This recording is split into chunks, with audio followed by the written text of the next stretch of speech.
Brendan, congratulations, another win at Hampden, another Scottish Cup final to look forward to, but that was dramatic, it was tough, and how were the nerves?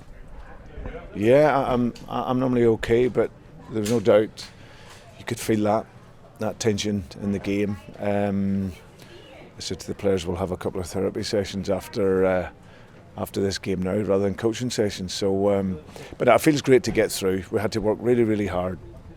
Big credit to both teams, put on a really good spectacle there for the neutral supporters, and thankfully for our supporters, they can look forward to another final.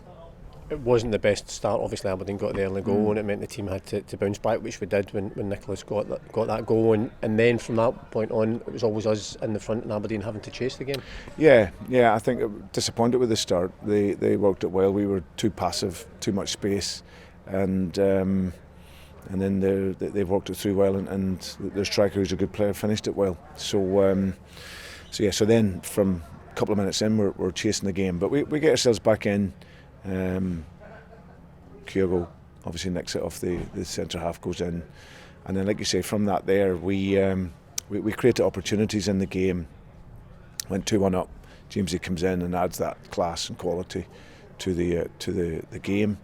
And then, as I said, but we had other chances just to wrap it up for 3-1. And of course, when you don't, we then conceded twice more from crosses into the box, which isn't so good from our perspective. You mentioned James Forrest there. Obviously, you bring him on within 2 minutes. He's had a couple of shots and then a goal. You're obviously wanting your substitutes to make the impact, but you know what he can do, and you know he'll do that. Yeah, I think that we said that was part of our game plan really going into the game, was to make sure that the subs, because we knew we were going to need them at sub point, those guys can come in and finish the game, and Jamesy did that. And as I said, his touch and quality, his ability to keep the ball really helped us. We lost too many balls when we were getting into the final third in the first half. So by able to secure the ball, that really helped the team. Matt O'Reilly then scores a great goal in extra time. I'm guessing even at that point you're not thinking it's over, because Aberdeen have come back and you're looking for the team to see it out. Yeah, we probably lost too many balls. I think the goal was a great example from what we should have done a little bit more.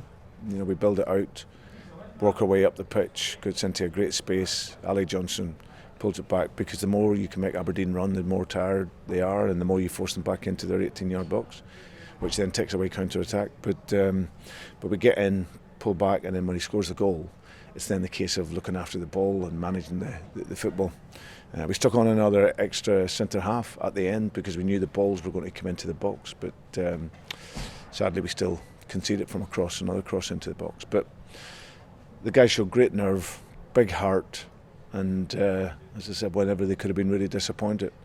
And as I said, we get to the final.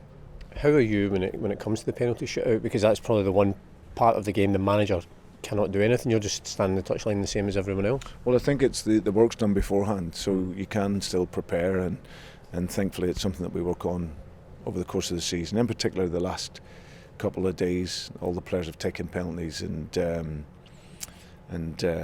really then committed to what position and what place in the goal they want to put it. So, but like you say, then it's the nerve of the player, and thankfully their nerve held out, and they scored some very good penalties, and then Joe makes the critical save.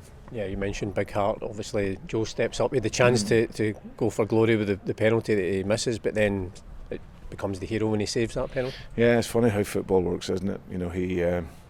He drags it too far to the keeper's right, and I can see what he was thinking. The keeper looks injured, so he's trying to move him as much as he can to find the corner, but didn't quite work out. But he gets up, really top guy, who then just put that to the side and makes the critical save then. And 5 important league games to come now, but then a Scottish Cup final to look forward to next month. Yeah. Well, the history of this club is built on the Scottish Cup. So, but for now, we now can put that to bed. Got a great game to look forward to on the 25th, and now we've got to come into that in the best form that we possibly can, and look towards Dundee next week now.